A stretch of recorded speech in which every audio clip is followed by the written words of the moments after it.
Remember the scary scenes in The Conjuring? The mistress of the Peron family was possessed by a demon, and she began to be possessed by evil spirits and wanted to kill her daughter. Such a terrifying plot should have been all created by the movie screenwriter, right? This statement is half right and half wrong. The story of The Conjuring is based on a real incident, that is, the haunting of the Peron house in Rhode Island in the 1970s. The Peron family in the play are real people, and they are really haunted by the evil spirit Bathsheba. However, what is different from the movie is that in the movie, a fierce exorcism ceremony was performed to drive Bathsheba away. In the real incident, it was the Warrens who held a seance and invited Bathsheba in to possess Caroline. Peron. What actually happened tonight? Let us restore the truth behind the haunting incident in Peron's house. Who are the Perons? There are 7 of them, Father Roger and Mother Caroline, and 5 daughters: Andrea, Nancy, Christine, Cindy, and April. Except for having many children, the Peron family is a typical middle-class family. They are not particularly rich but not poor either. They live an ordinary and happy life. In 1971, the Peron family decided to move to a farmhouse in Rhode Island. This mansion had a total of 14 rooms, which was enough for a family of 7 to live more spaciously and comfortably. At first glance, it seemed like a good choice, but they didn't know the history of the house, let alone that they weren't the only residents living there. The real estate agent didn't say anything at that time and only told Roger at the moment when the house was handed over. Peron, remember to turn on the lights at night. Who knew the meaning behind this sentence could be so terrifying at the farmhouse? What greets the Peron family is not a peaceful life, but a subtle sense of uneasiness. The small details in life are manipulated by unknown forces, such as Caroline's discovery that the broom will move on its own or even disappear, while the kitchen where no one is there will make the sound of pots scratching, the kitchen that has just been swept, but dust will accumulate immediately, etc. These are just trivial matters. Many people may think that they just forgot or made a mistake and try to find rational explanations for these small accidents. The Perons are no exception. However, they soon witnessed something weird that went far beyond something was wrong. The girls of the Peron family began to see spirits floating in the house. There was more than one spirit, including men and women, old and young. Most of the spirits just floated silently, with no intention of harming anyone, but a few spirits were full of anger, especially the newly moved-in Peron family, who seemed to feel very unforgiving. The person most hated by spirits is the mistress of the Peron family, Caroline. Why exactly did Caroline do something disrespectful to offend the spirits? Caroline, probably feeling quite innocent, began to research the history of the house and discovered many surprising secrets. This mansion was once home to a family that has been passed down for 8 generations. With so many people living in large houses, it is not surprising that a large number of people were born, old, sick and died. But unfortunately, not everyone among this group of people died naturally. There were at least 3 suicides, 2 of which were hanged in the attic. In addition, an 11-year-old girl named Prudence, who once lived on the farm, was raped and murdered, although the place of her death was not a farmhouse, but it still adds a chilling touch to the horrific history of this house. Are the spirits in the house the same people? The Peron family continued to dig deeper and found that there was more.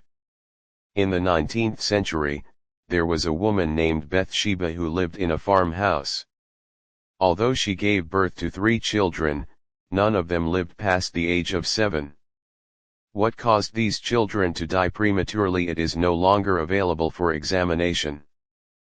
But the legend that remains states that these children were sacrificed by their mother, Bathsheba. Yes, Bathsheba in local legend was a witch who was said to worship the devil. The evil woman not only killed her own children, but also killed the neighbor's baby. It is said that she stabbed the baby's head with a pin, a very horrific killing method. After committing such a serious crime, Bathsheba was not able to rest in peace even after her death. She turned into one of the evil spirits in the farmhouse and now began to harass the Peron family. In fact, there is no evidence or documentation to prove that Bathsheba was actually a witch or killed the children. However, the malice felt by the Peron family was really led by her. Why target Caroline in particular? Perhaps because Bathsheba saw herself as the true mistress of the ranch house. Caroline usurped this position, which angered Bathsheba. The condition of the farmhouse is getting worse and worse. The Peron family begins to smell the smell of rotting meat, and equipment such as heating equipment becomes easy to break, leaving the head of the family, Roger. Peron had to go to the basement to repair equipment, but the basement was a scary place. Every time Roger entered, he would feel a cold, putrid presence surrounding him. In 1974, the Peron family approached the well-known paranormal experts Warren and his wife to help them, hoping to use experts to solve the problem of getting along between humans and ghosts. The Warrens visited several times, but they did not perform an exorcism for the family as shown in the movie, because exorcisms can only be performed by Catholic priests. However, Warren decided to hold a seance so that the Peron family could communicate with the spirits in the house and understand their needs. This seance was only attended by adults, the children were not invited, but Andrea and her sister Cindy still took the opportunity to peek at the seance.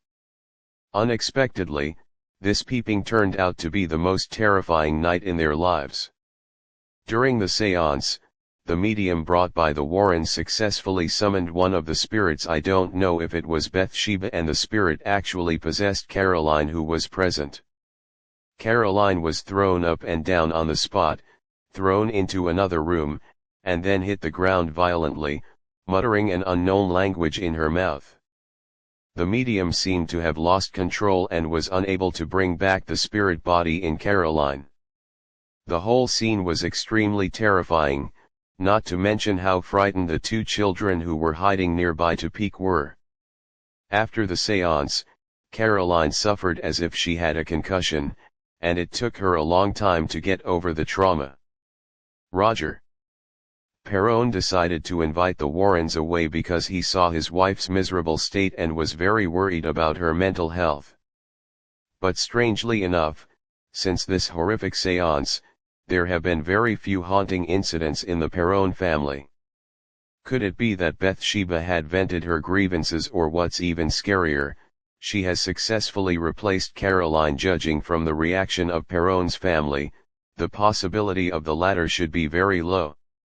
They continued to live in the ranch house for several years before moving in 1980. The Peron family is a rare example. Generally, family members who encounter a haunted house rarely want to revisit the old place. They just want to leave the horrific memories behind, as far away as possible. But the Peron children were happy to return to the farmhouse, which they felt gave them a homey feel.